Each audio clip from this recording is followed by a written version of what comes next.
Bueno, mis hermanos que estamos juntos aquí y muchas bendiciones. Vamos a examinar la palabra de Dios, mis hermanos, y le pido a Dios, mis hermanos, que la palabra de Él entre profundamente en mentes y corazones y nos transforme a todos nosotros, mis hermanos, en lo que Él vea que necesitamos, mis hermanos, porque a veces no sabemos nosotros ni lo que necesitamos. Es el Señor que lo sabe todo y que examina todo, mis hermanos, que puede ver nuestras vidas, nuestros corazones, pero además también, mis hermanos, Él sabe lo que tú y yo necesitamos. Y la palabra de Dios siempre se aplica a la necesidad humana, a nuestra necesidad, mis hermanos. Y voy a orar que la palabra de Dios se aplique a todos nosotros en esta mañana. Vamos a orar, mis queridos hermanos, vamos a orar. Bendito seas, Señor. Alabado seas, Padre Celestial, a ti la gloria, la honra y el honor. Mi Señor, en este lugar hemos cantado, hemos orado también, hemos dado ofrendas, pero también, mi Señor, queremos meditar en tu palabra. Por favor, ayúdanos, mi Señor.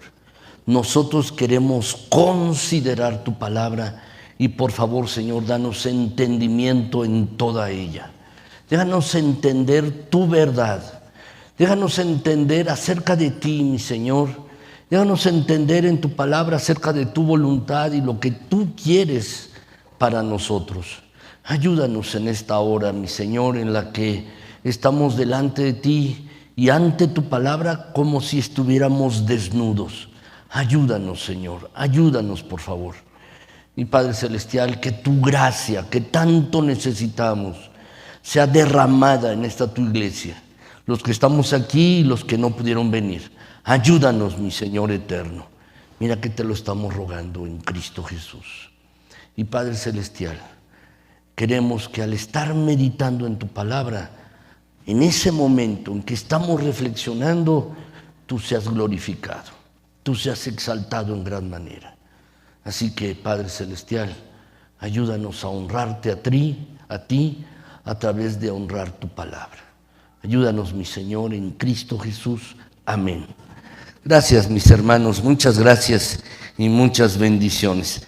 Esta, mis hermanos, es la segunda predicación de una serie de predicaciones que comenzamos la semana pasada, mis hermanos.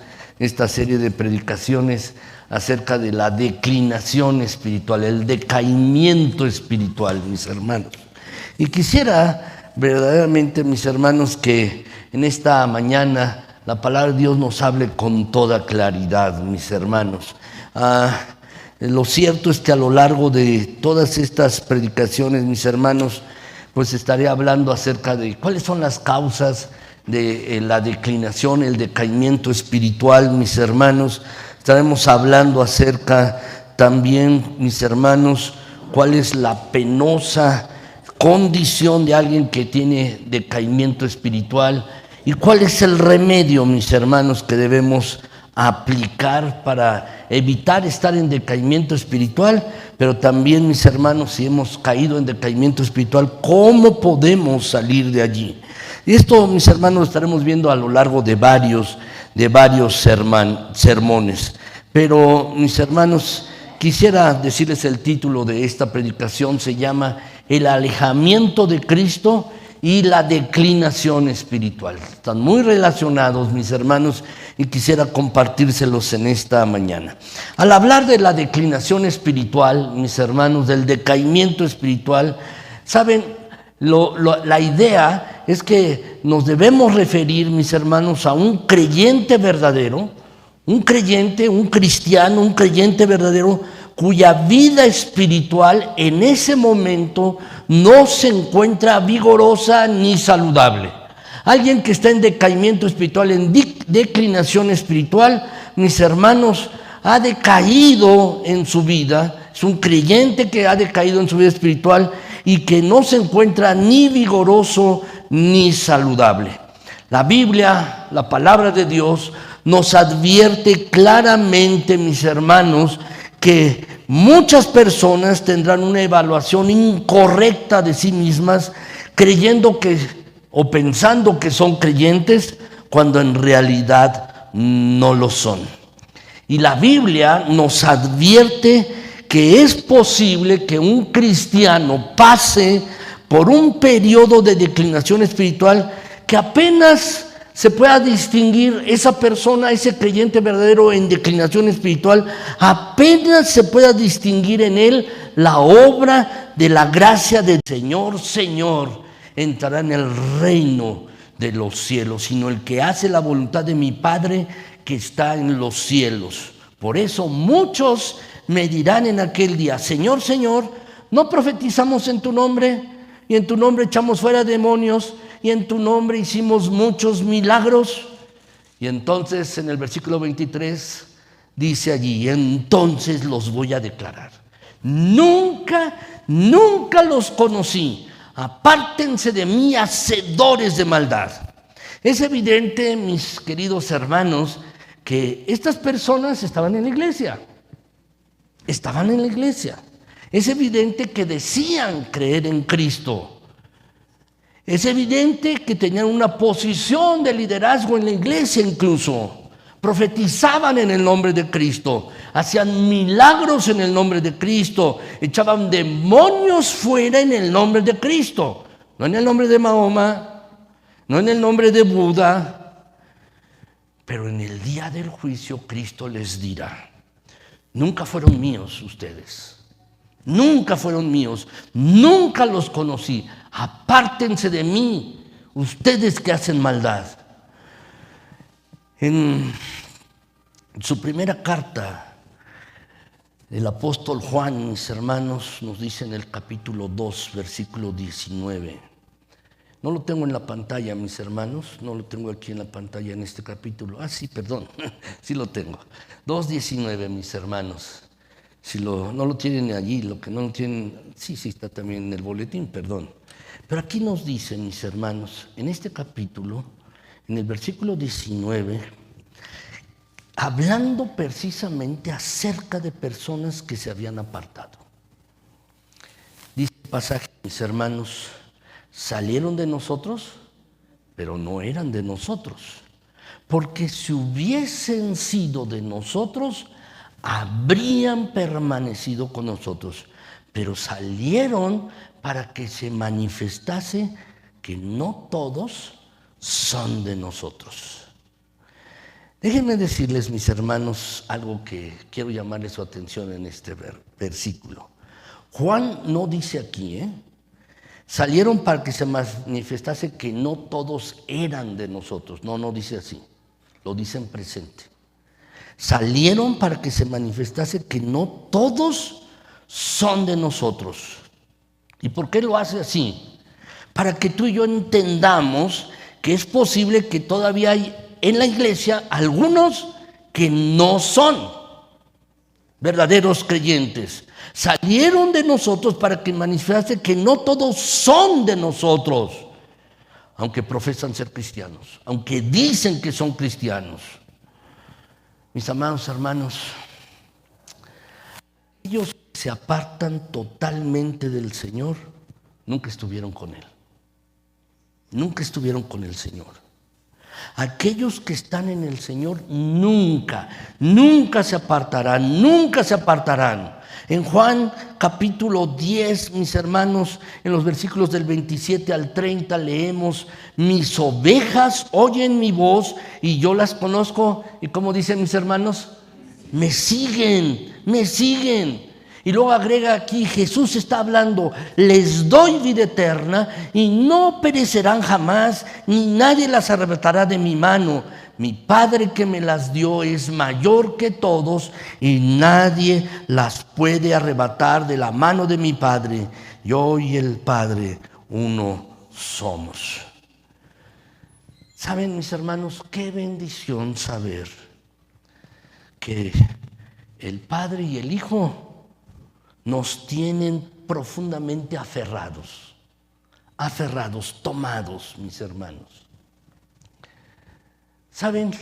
Cuando uno toma a uno de sus hijos y va a atravesar una calle, un niño pequeño, y va a atravesar la calle, mis hermanos, ¿qué es lo que hace uno? Le toma de la mano. ¿Saben? El padre toma de la mano al hijo o a la hija. le toma la mano. Sería una imprudencia, mis hermanos, que al atravesar la calle el hijo tomara la mano del padre. No es así. Los hijos no le toman la mano al padre o a la madre, no. ¿Por qué? Porque si le están tomando la mano, se van a separar en cualquier momento. Y sería una imprudencia al ir atravesando una calle, mis hermanos, dejar que el hijo le tome la mano al papá o a la mamá. No, es al revés. El padre o la madre le toman la mano al hijo. ¿Para qué? Para que no se vaya y le vaya a pasar un accidente. Para que no se suelte, mis hermanos. Así es, mis hermanos. ¿Saben? Este texto nos dice entonces, mis queridos hermanos, que Cristo nos tiene agarrados a ti y a mí, no nosotros a Él. Nos tiene agarrados de la mano, mis hermanos. Es Dios el Padre y Dios el Hijo que nos tienen tomados de la mano. Nadie nos puede separar de la mano del Padre, hermanos. Es imposible, absolutamente imposible que un verdadero hijo de Dios, al cual el Señor lo tiene tomado, aferrado de su mano, mis hermanos, se pierda. La salvación del creyente, la seguridad, la salvación del creyente, ¿saben? Depende enteramente de la obra de Cristo a nuestro favor, no de nuestra obra a favor de nosotros mismos, no por lo que hagamos o dejemos de hacer. El apóstol Pablo, mis hermanos, en Romanos 8:29 dice allí, porque a los que antes conoció, dice también que los predestinó, dice allí el pasaje, y para que fuesen hechos conformes a la imagen de su Hijo, para que Él sea el primogénito entre muchos hermanos. Y a los que predestinó, a estos también llamó. Y a estos y a los que llamó, estos también justificó. Y a los que justificó, a estos también glorificó. Ven aquí, mis hermanos, es como una cadena. Es como una cadena, mis hermanos. Dice, los conoció y luego los predestinó. Y luego los hizo conforme a la imagen de su Hijo. Y luego a los que predestinó también los llamó, y a estos llamó, los justificó, y a los que justificó los glorificó. Es una cadena, mis hermanos. Y saben, es imposible que en esta cadena que vemos en este pasaje, un eslabón se rompa. Es imposible. Saben, mis hermanos, aquellos que enseñan que la salvación se puede perder, y hay muchos cristianos que creen en eso. Hay muchos cristianos que creen que la salvación es algo que se puede perder.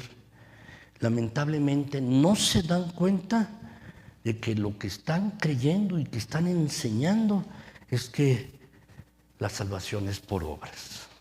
No se dan cuenta de esto.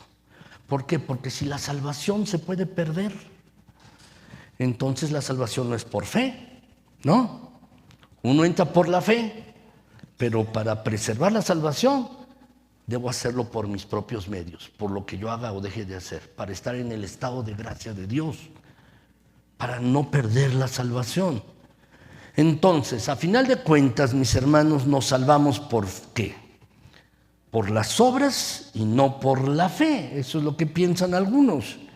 Y por otra parte, mis hermanos, lo que me parece todavía peor, aquellos que enseñan que la salvación se pierde, están poniendo en juego, en duda, el valor de la sangre de Cristo, de su sacrificio. Están poniendo en duda el valor de la justicia del Señor. Pero ¿saben, mis hermanos, qué es lo que ocurre cuando nos convertimos al Señor?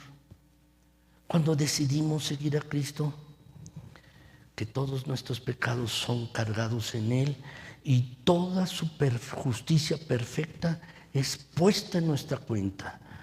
Como dice la Escritura, el que no conoció pecado, por nosotros Dios a Él lo hizo pecado, para que nosotros fuésemos hechos justicia de Dios en Él. ¿Cómo es que puede perderse una persona a quien Dios ve tan justa como Cristo? ¿Cómo es? ¿Saben por qué? No puede ser, porque Dios, mis hermanos, no nos ve de manera directa a ti y a mí.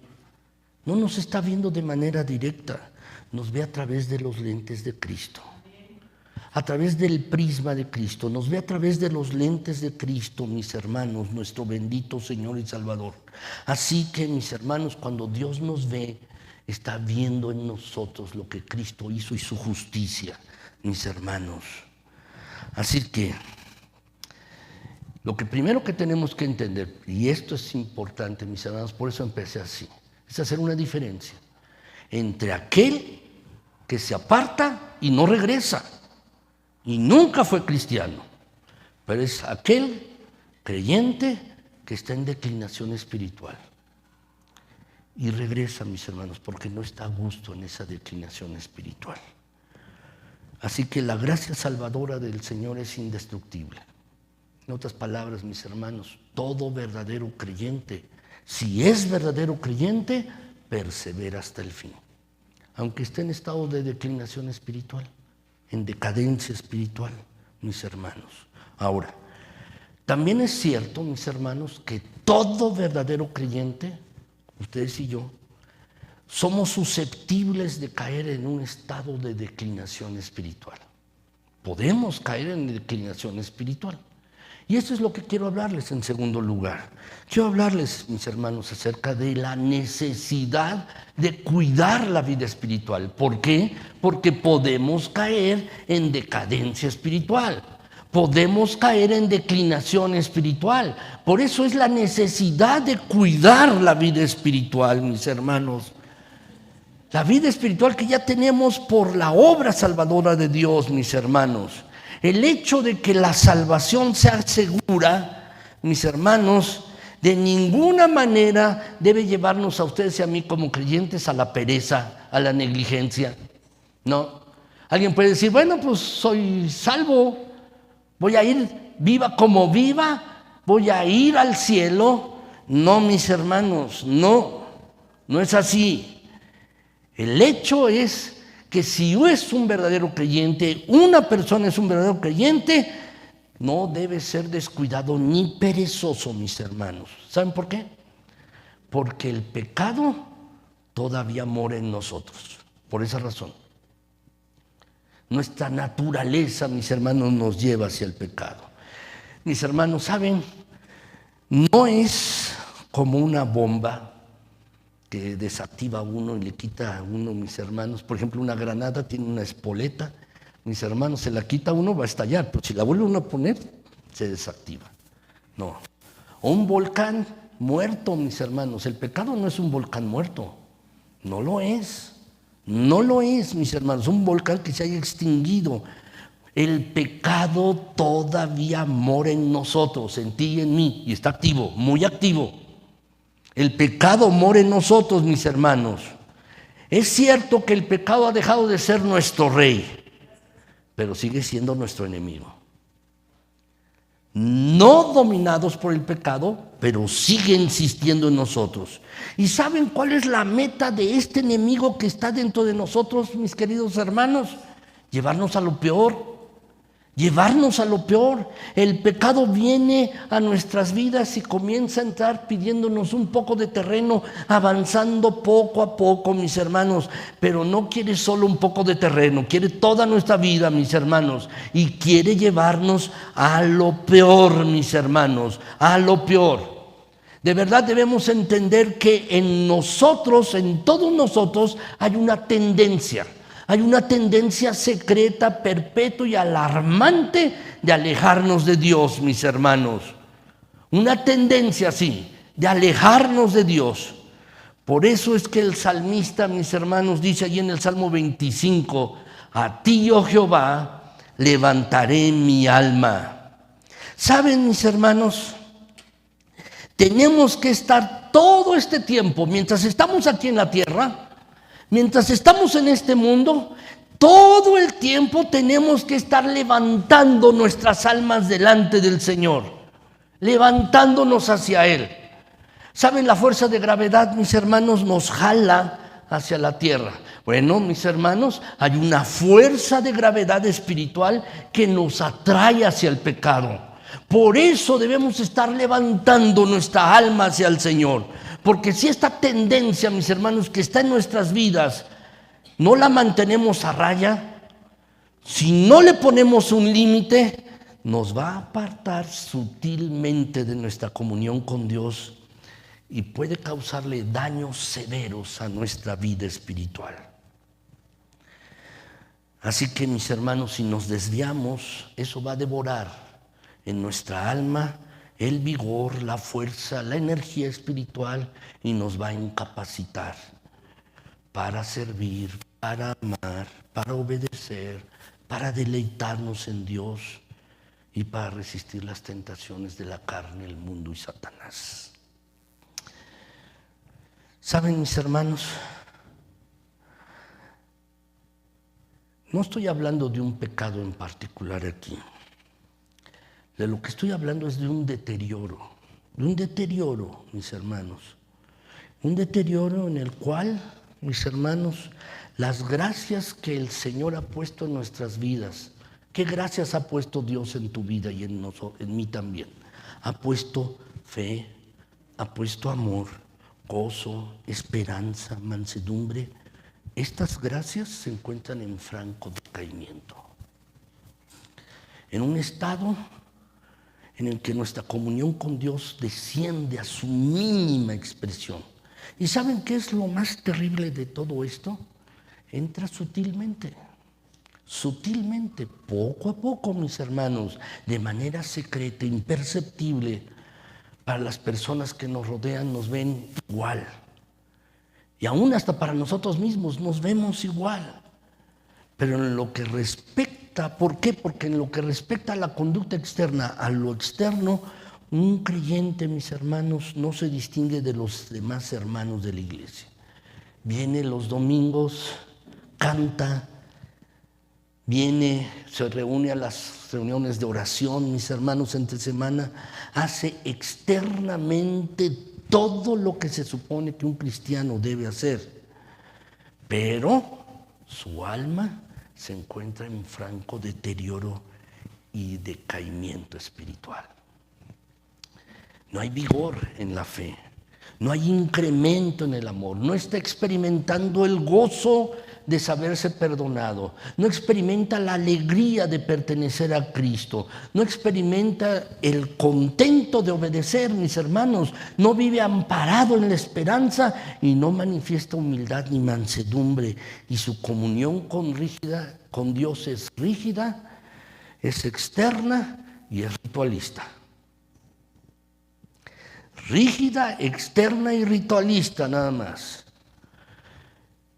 Y podemos preguntarnos, ¿cómo es posible que un verdadero creyente caiga en esta condición espiritual? ¿Cómo es posible? Bueno, eso nos lleva al tercer punto de la predicación, mis hermanos. ¿Por qué un creyente, un cristiano puede caer en decaimiento espiritual, en decadencia espiritual, en declinación espiritual? ¿Por qué un cristiano puede caer en declinación espiritual? Bueno, mis hermanos, es lo que quiero ver a lo largo, o terminando este sermón. Pero quiero verlo de manera general, mis hermanos.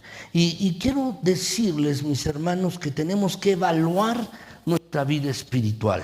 Tenemos que evaluar nuestra vida espiritual. Y mis hermanos, para evaluar nuestra vida espiritual de manera correcta, adecuada, no debemos caer en este síndrome que es el síndrome adámico. ¿Cuál es el síndrome adámico, mis hermanos? El síndrome adámico, mis hermanos, es este. ¿Qué fue lo primero que Adán hizo cuando Dios le preguntó, ¿dónde estás tú? ¿Y qué has hecho? Seguro que comiste del árbol que te dije que no comieras. ¿Y qué fue lo que hizo Adán? Le echó la culpa a su mujer. Así es, ¿verdad, mi hermana?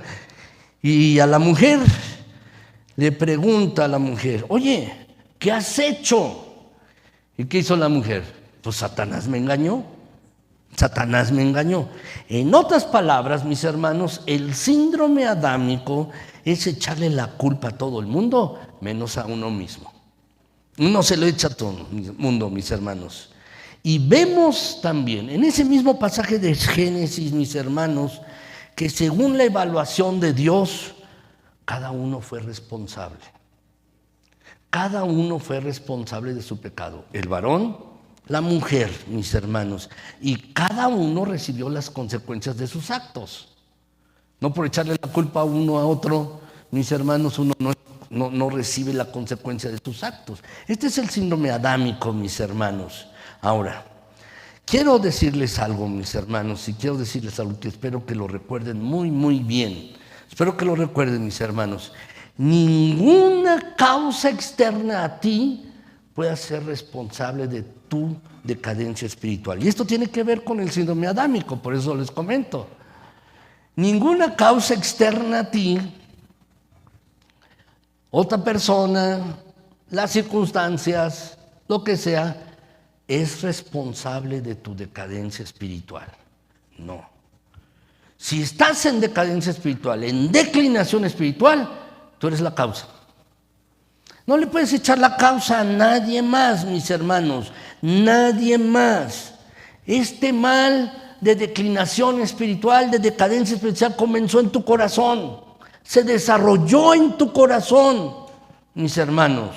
En cierta ocasión le preguntaron a Jesucristo acerca de los alimentos. Le preguntaron, mis hermanos, y Jesús lo que dijo: miren, hay alimentos que están limpios y hay alimentos que no se pueden comer.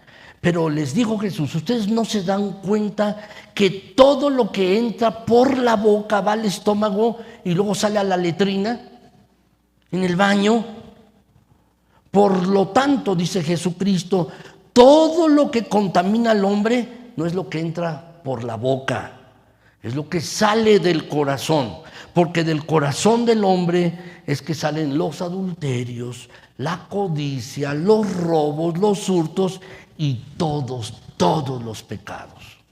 Es del corazón. Ese es el problema, no es la parte externa. Saben, mis hermanos, no necesitamos que nadie nos dañe. Nosotros mismos nos dañamos. Hay un problema en ustedes y en mí también, mis hermanos.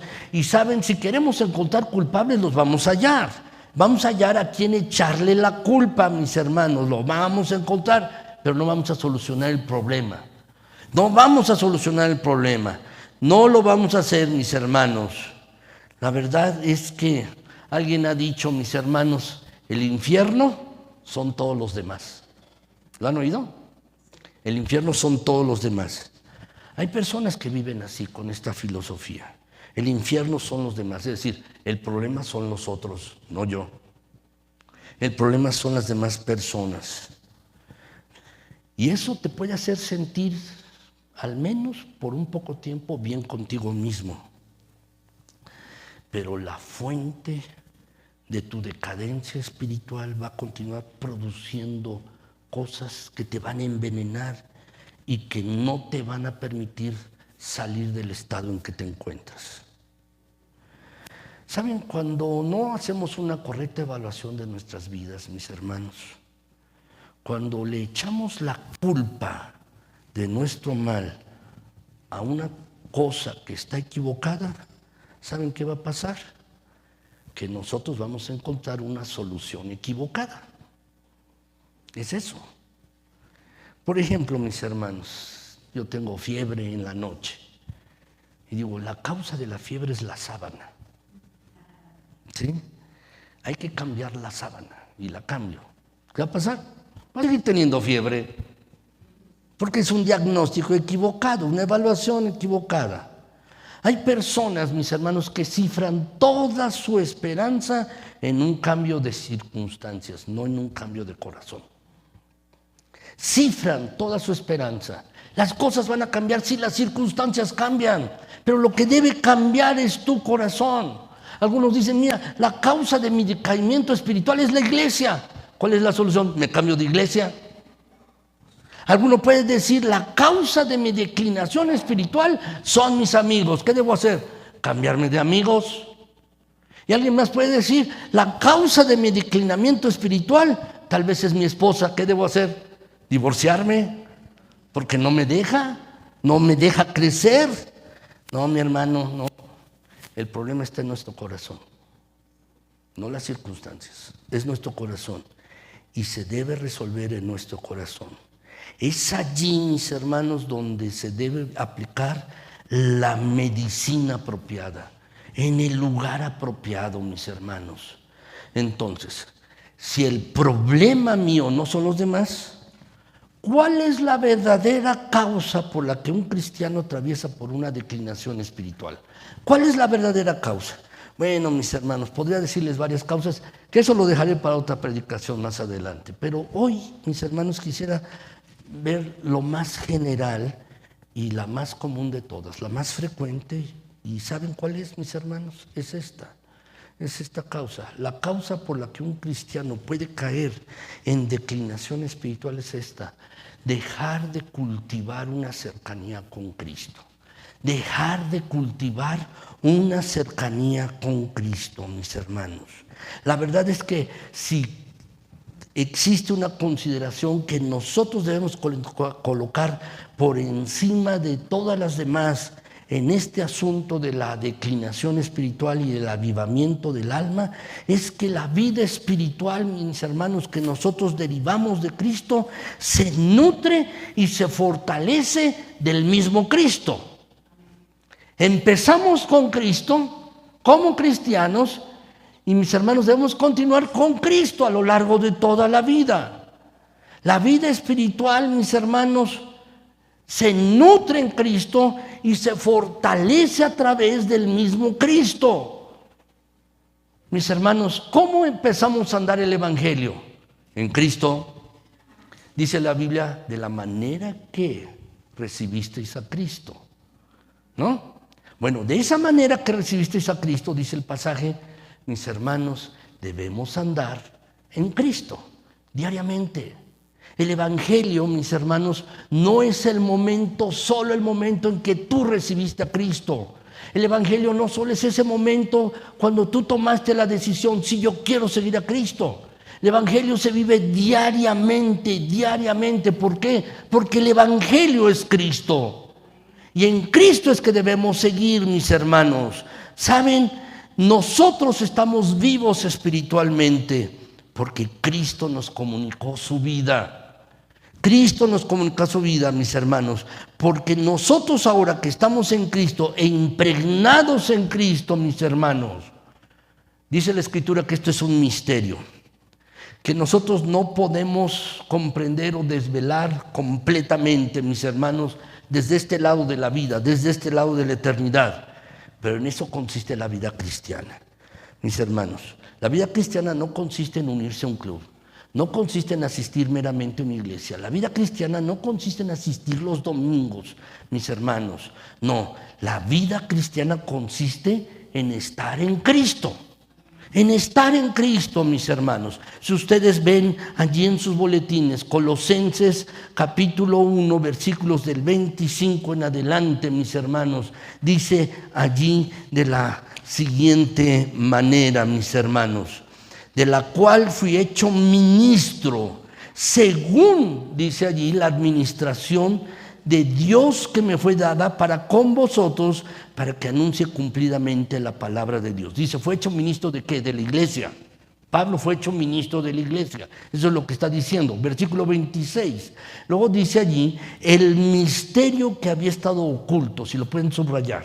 El misterio que había estado oculto desde los siglos y edades, pero que ahora ha sido manifestado a sus santos y luego a quienes Dios quiso dar a conocer las riquezas de la gloria de este misterio. Y lo vuelve a decir, mis hermanos, misterio que había estado oculto en el 26 y en el 27, las riquezas de la gloria de este misterio entre los gentiles, mis hermanos, entre los gentiles. Se está diciendo en este pasaje. ¿Cuál es este misterio? Allí está en el versículo 27. ¿Cuál es este misterio? Cristo en vosotros, la esperanza de gloria. Cristo en vosotros, la esperanza de gloria. Ese es el misterio. Cristo en nosotros. Cristo en nosotros.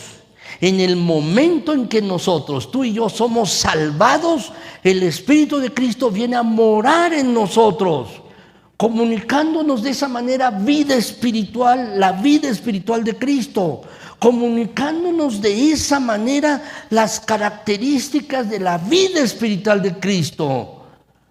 Por eso el Nuevo Testamento insiste varias veces, mis hermanos. Por ejemplo, Juan 14, 19, porque yo vivo, vosotros también viviréis. La vida que tenemos, mis queridos hermanos, es la vida de Cristo. Porque yo vivo, vosotros también viviréis. Juan capítulo 15, mis hermanos, versículos 4 y 5, dice allí: permaneced en mí y yo en vosotros. Como el pámpano no puede llevar fruto por sí mismo si no permanece en la vid, así tampoco vosotros si no permanecéis en mí. Yo soy la vid, vosotros los pámpanos. El que permanece en mí y yo en él, este lleva mucho fruto. Y agrega: porque separados de mí nada podéis hacer, nada. Una rama que se separa de la planta, mis hermanos, ¿qué le pasa a esta planta? Se seca, se muere y no sirve para nada. Nosotros, tú y yo, todos nosotros extraemos de Cristo lo que necesitamos para la vida espiritual. Necesitamos de Cristo, separados de Él, nada podemos hacer. Pablo dice allí en Gálatas 2:20, mis hermanos: con Cristo estoy juntamente crucificado y ya no vivo yo, mas vive Cristo en mí. Y lo que ahora vivo en la carne, lo vivo en la fe del Hijo de Dios, el cual me amó y se entregó a sí mismo por Él.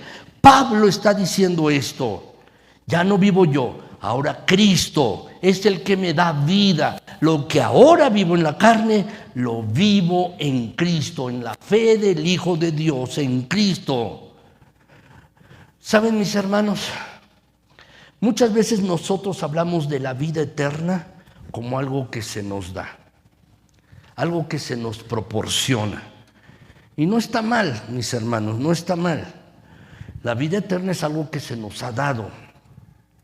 Pablo lo dice, mis hermanos, claramente allí en Efesios 2, mis hermanos, que es un regalo de gracia, se nos ha dado.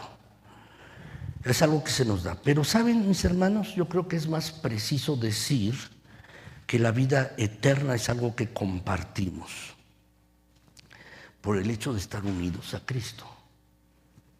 Somos hechos partícipes de su vida.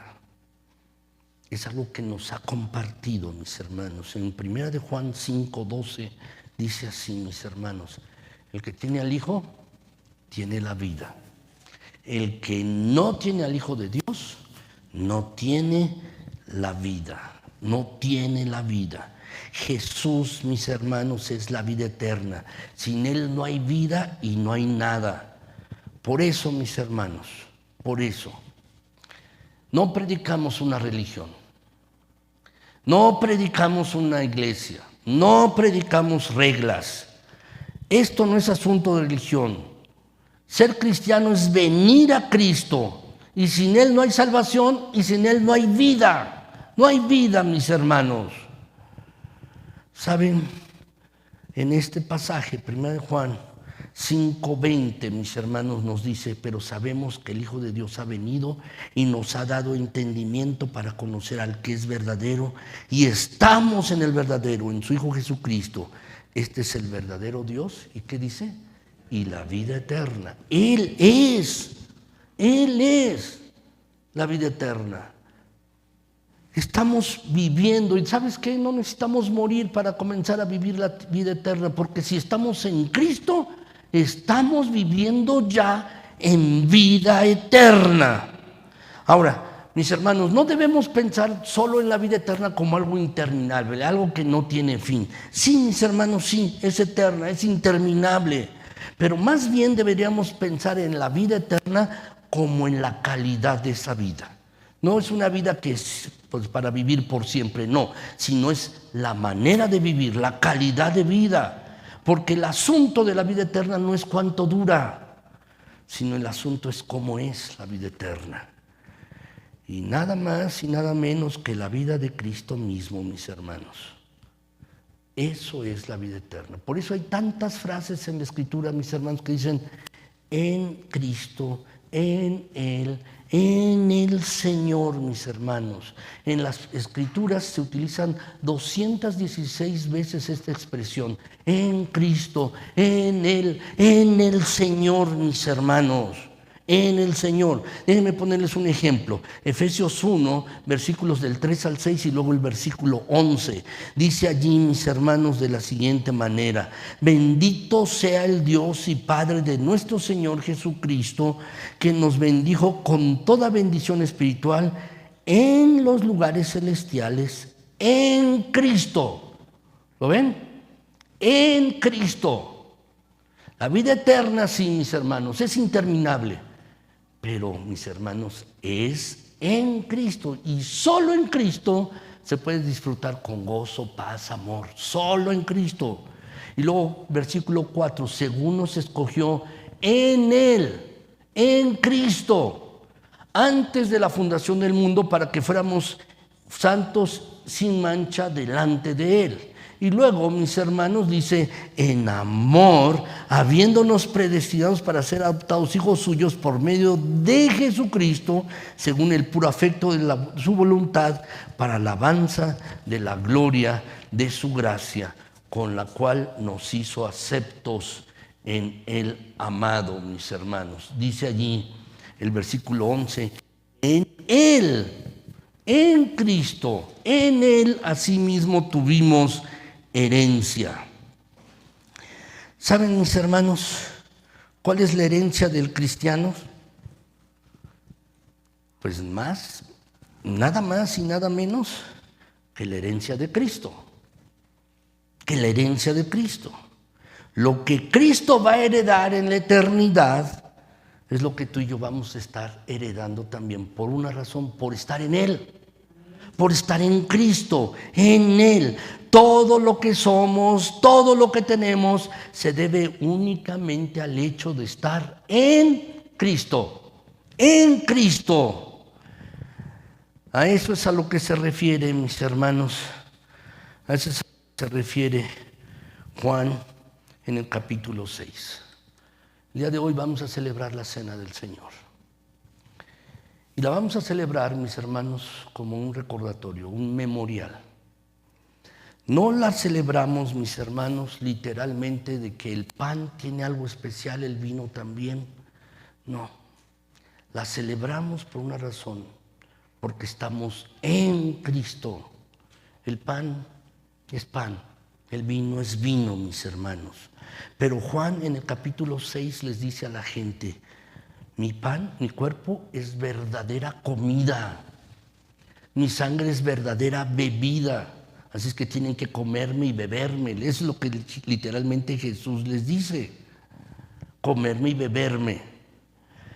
Mis hermanos, ¿qué es lo que pasa cuando nosotros comemos y bebemos los alimentos y la bebida que sostiene nuestra vida física? Bueno, mis hermanos, lo que sucede es que a través del aparato digestivo absorbemos los nutrientes, los alimentos se procesan y vienen a ser parte constituyente de nuestro cuerpo. El azúcar, la glucosa, que está en la caña, en los dulces, en lo que comamos, se incorpora a nuestro cuerpo, a nuestras células. Las proteínas que están en la carne, al procesarlas, mis hermanos, al alimentarnos, se incorporan y forman parte de nuestras proteínas, se incorporan a nuestro cuerpo. ¿Saben? Eso es exactamente lo que ocurre a nivel espiritual. Cuando nosotros creemos en Cristo, ¿qué sucede? Nos estamos apropiando de Cristo y de su vida espiritual con todas sus características, y viene ahora a ser parte nuestra. Cuando nos alimentamos de Cristo, por eso Jesús dijo: yo soy el pan de vida, y en Juan 6. Y yo soy el pan de vida, y yo soy el verdadero maná que descendió del cielo, y el que come mi carne y bebe mi sangre tiene vida eterna. Así que, mis hermanos, al momento de estar tomando la cena del Señor en un momento más, esto no tiene nada que ver con un ritual. Cristo mismo explicó, mis hermanos, comerse a Cristo no es otra cosa que creer en Él, tener fe en Él.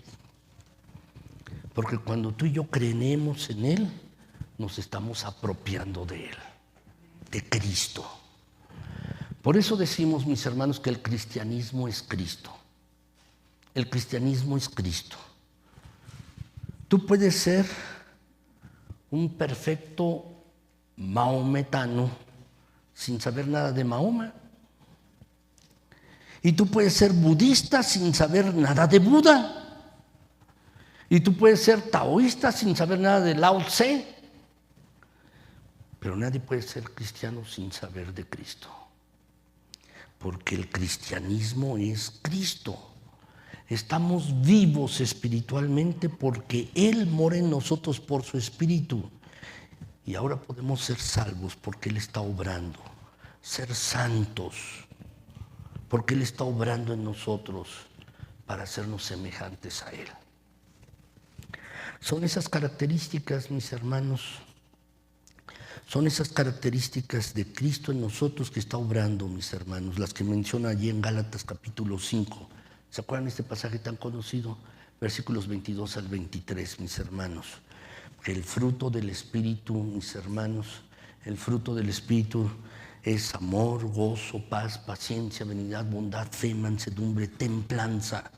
¿Qué son estas características? Las características de Cristo, de Cristo. La diferencia, mis hermanos, entre Él y nosotros es que en la persona de Cristo estas características son intrínsecas de Él, son propias de Él, son propias y perfectas. Las nuestras son derivadas, es decir, no las da, y son imperfectas. Las derivamos de Él y necesitamos desarrollarlas. ¿Cómo? Acercándonos constantemente a la fuente de la que se derivan. Saben, tenemos que hacer esto, mis hermanos. Hay un texto que quiero compartirles. Éxodo 12:11, mis hermanos. Lo tienen allí en sus hojas, en su boletín. Éxodo 12:11. Ahí lo tienen, este texto. Dice allí, mis hermanos, allí Éxodo 12:11. Nada más tienen la cita, perdón. Yo quiero ponerles el texto aquí. Tienen ustedes la cita. Y lo que comeréis, dice este texto, hablando acerca de la Pascua de Jehová. Dice, mis hermanos, así ceñidos vuestros lomos. Es decir, tenían que comer la Pascua, mis hermanos, con la túnica amarrada con un cinturón y subido un poco para poder caminar. Y era un símbolo. Tienen que comerla, dice, vuestro calzado en vuestros pies y vuestro bordón en vuestra mano. Tenían un palo con el que caminaban, ¿verdad? Y dice, y lo comeréis apresuradamente, es la Pascua de Jehová. Es decir, no solo tenían que matar al cordero y rociar su sangre en los postes, en los dinteles de la puerta, sino tenían que comérselo. Ese era el modo de conseguir fuerza espiritual. ¿Saben, mis hermanos? La razón por la cual hay tantos cristianos débiles y enclenques, tantos cristianos debilitados, es porque no se alimentan del Cordero de Dios. No se alimentan de Cristo. Tenemos un viaje por delante. Tenemos un viaje, mis hermanos, así como los israelitas tenían un viaje por delante en el desierto. Ustedes y yo tenemos un viaje, un peregrinar. Aquí esta vida, mis hermanos. Y sabes, si no nos alimentamos de Cristo, nos vamos a morir de hambre en el camino y vamos a estar en declinación espiritual. Te pregunto, ¿por qué estás débil en tu vida espiritual? ¿Por qué has decaído en tu vida espiritual? Por una razón, porque no te estás alimentando bien. Alguien puede estarse preguntando, bueno, ¿y cómo es que uno se alimenta de Cristo en la práctica? ¿Cómo puedo alimentarme de Cristo en la práctica? Bueno, de la misma manera que nosotros llegamos a ser partícipes de Él por la fe. ¿Qué quiso decir el Señor, mis hermanos, cuando habló acerca de Él como el pan de vida y que solo comiéndolo a Él podríamos llegar a tener vida eterna? El Señor lo que está hablando es de depositar nuestra fe en Él, de creer en Él, mis hermanos. Y así como el Espíritu de Cristo vino a morar en nosotros cuando fuimos salvados, comunicándonos de ese modo la vida de Cristo y sus características, esas características ahora son desarrolladas en nosotros en la misma medida en que nosotros continuamos alimentándonos de Cristo por la fe. Es por la fe que nosotros contemplamos su gloria, su persona, su obra de salvación, su perdón continuo. Es por fe, mis hermanos. ¿Sabes? Alguien puede venir aquí, a este lugar, y cantar en automático. Alguien puede venir aquí y orar en automático, repetir las oraciones. Alguien puede venir aquí, mis hermanos, y estar escuchando la predicación solo en automático. Pero ¿sabes? Si alguien está así, solo está aquí en un ritual, no se está alimentando de Cristo. En un culto, una persona puede salir desnutrida y otra bien alimentada. En el mismo culto, y los dos pueden ser cristianos. ¿Cuál es la diferencia?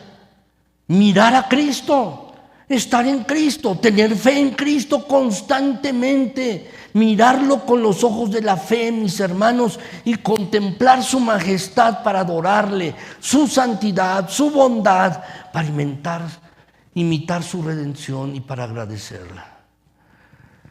Es así. Quiero preguntar de manera personal, mis queridos hermanos, ¿cómo está tu relación personal con Cristo? ¿Cómo está? ¿Qué tanto acudes a lo largo del día a buscar de Cristo fortaleza y perdón? ¿Qué tanto tú meditas en la persona de Cristo? ¿Y qué tanto tú te esfuerzas de manera consciente en imitar a Cristo? ¿Saben, mis hermanos? Cuando la mente se llena con pensamientos de Cristo y de su gloria, cuando el alma se adhiere a Él con intensos afectos, esto echará fuera, mis hermanos, y no permitirá la entrada de aquellas causas que provocan debilidad e indisposición espiritual. Déjenme ponerles un ejemplo. Una hermana que va a una tienda a comprar un vestido. Y cuando lo ve, dice, ese vestido me queda ni pintado, ¿no? Que ni pintado, me queda bien. Pero hay un problema. El problema es que es muy corto el vestido y está muy ajustado. ¿Sí? Pero le quedaría perfecto, aunque esté corto y ajustado. ¿Ustedes creen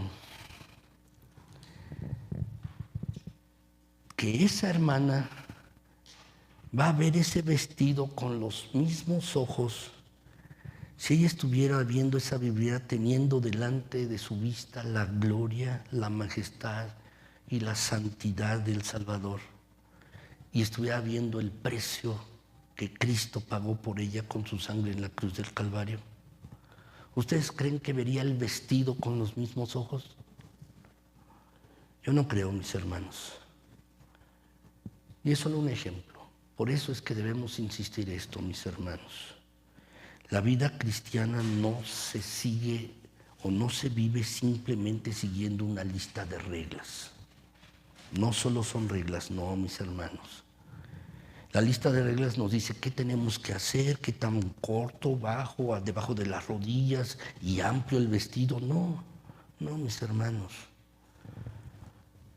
Si una hermana ve esa vidriera y ve el vestido corto, que le queda ajustado y bien, pero si lo ve a través de los ojos de Cristo y se ha nutrido a través de Cristo, mis hermanos, dice, no lo compro. Y no porque esté violando una regla, porque el cristianismo no son reglas, no, es porque está viviendo en Cristo. Es así. La vida cristiana se debe vivir diciendo, no lo voy a hacer porque a mi Señor, que murió por mí en la cruz, no se agradaría de esto. Es así. Es una relación personal con Cristo, mis hermanos. Es esto, una relación personal con Cristo. Segunda de Corintios, mis hermanos, capítulo 3, versículo 18, dice allí: por tanto, nosotros todos, mirando a cara descubierta, como en un espejo, la gloria del Señor, somos transformados de gloria en gloria en la misma imagen como por el Espíritu del Señor. Pablo está diciendo esto, mis hermanos. Mientras más mires a Cristo, más te parecerás ¿a quién?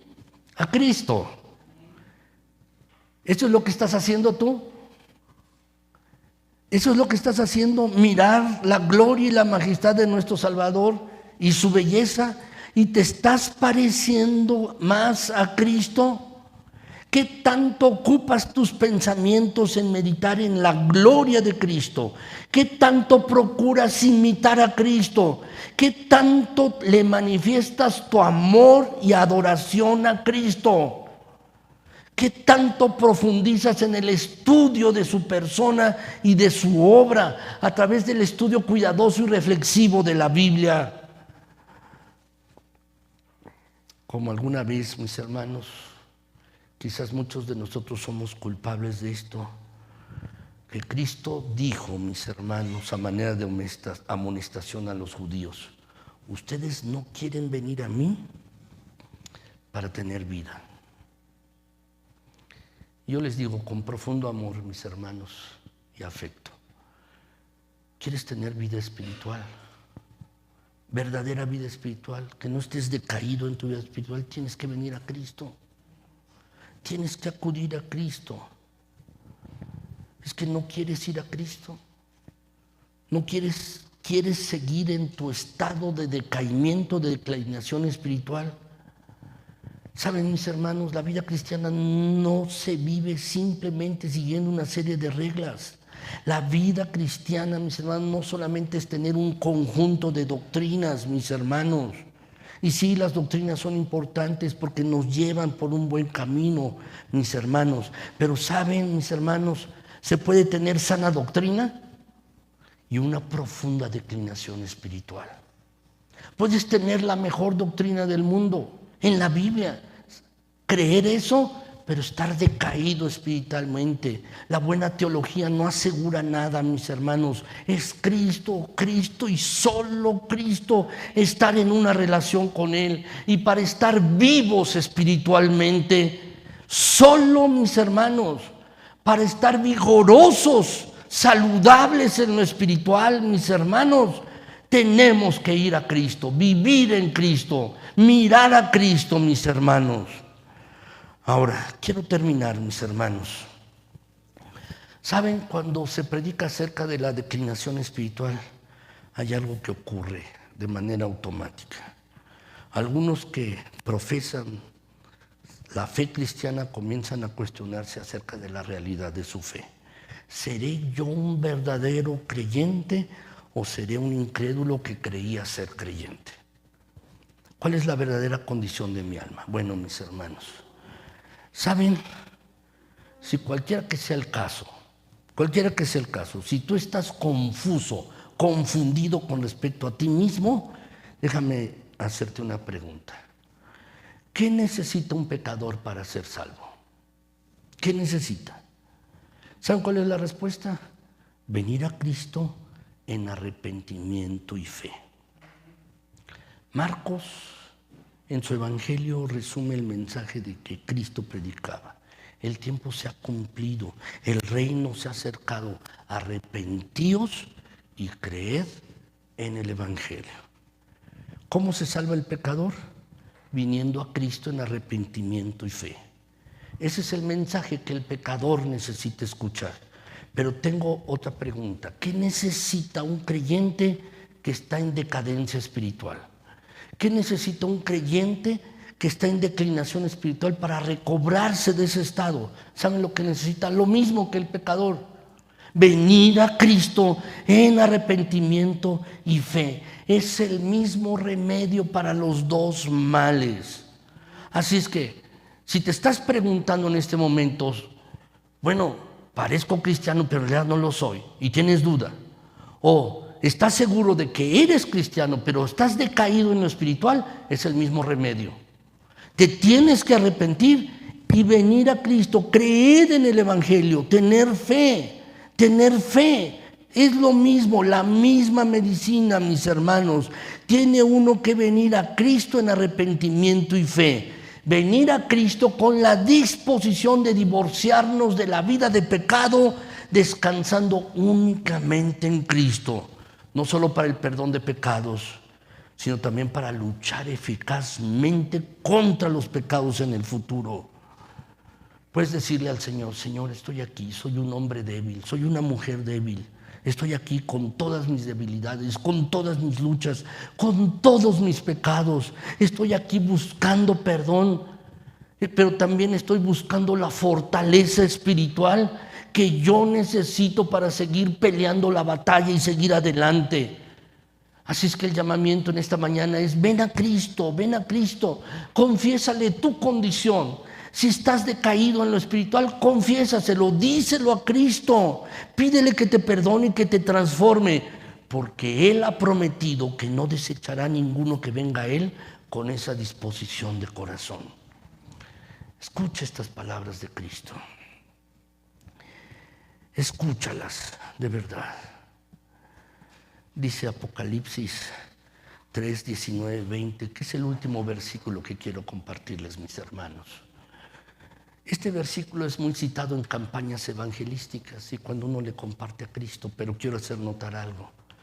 Este mensaje es para una iglesia, no era mensaje para incrédulos. Es un mensaje a una iglesia en el Apocalipsis, mis hermanos. ¿Sabes qué le dijo Cristo a estas iglesias? A esta iglesia le dijo a estos hermanos, a estos profesantes de la fe que decían ser cristianos, les dijo así: yo reprendo y castigo a todos los que amo.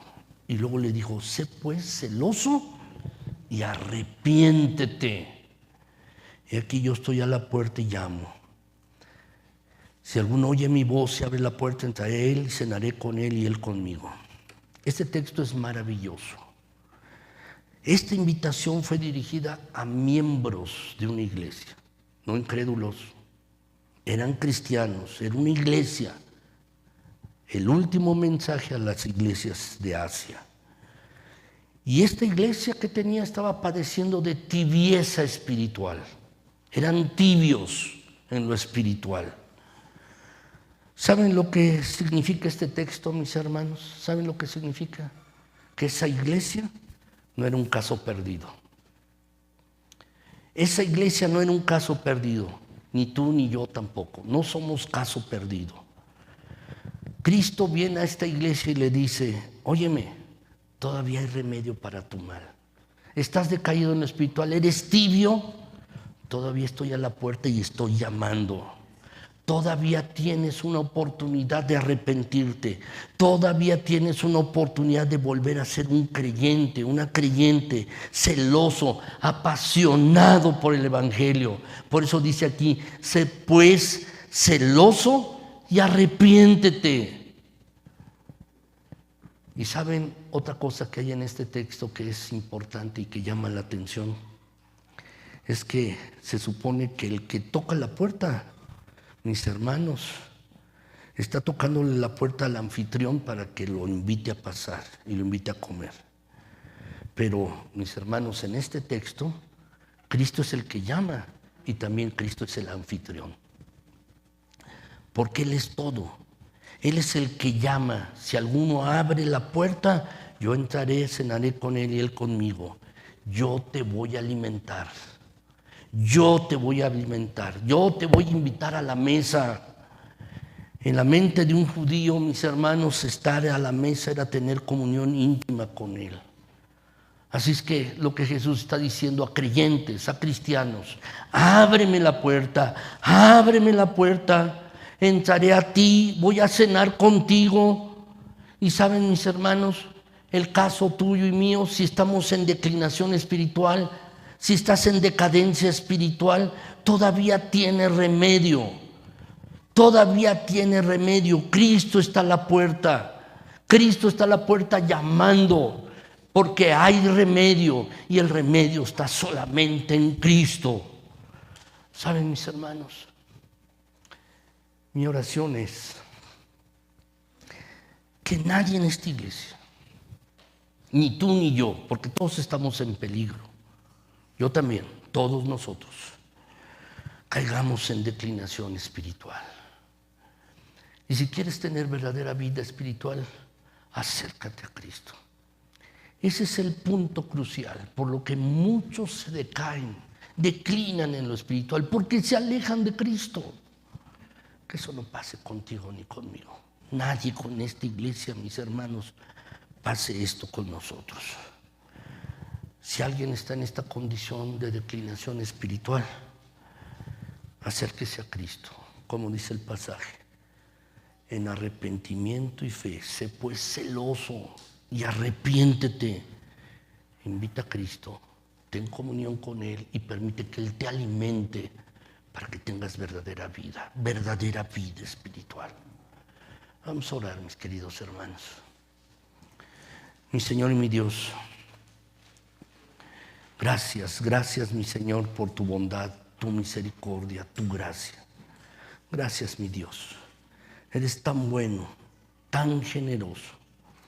Y mi Señor, en esta hora nos ponemos delante de ti. Aquí estamos, mi Señor. Tú sabes lo que hay en cada corazón, en cada uno de nosotros. Y sabes también cuál es nuestra condición. Quizás alguno está en decaimiento espiritual, ha flaqueado, ha caído y no se ha logrado recuperar. Pues, Señor, utiliza tu palabra, los textos que hemos visto en tu palabra, para que pueda regresar a ti.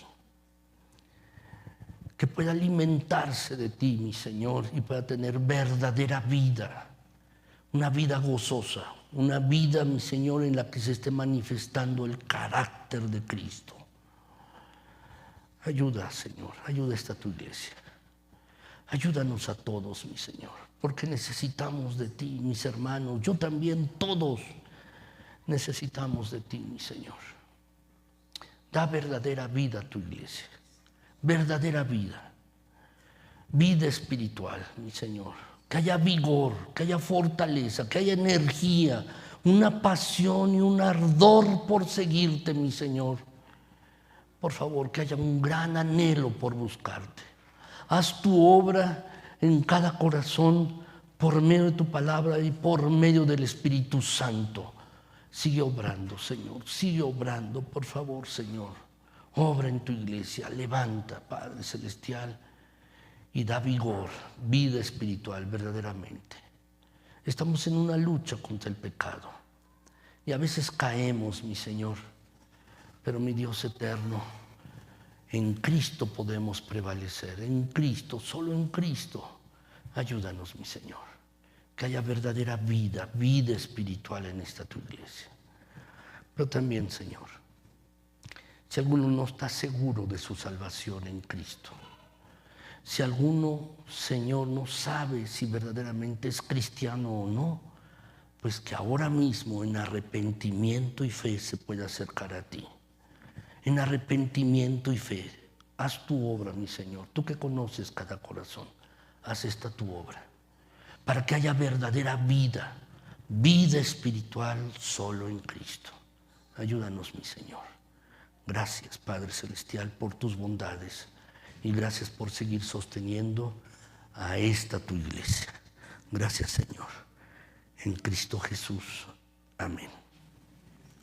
Gracias, mis hermanos.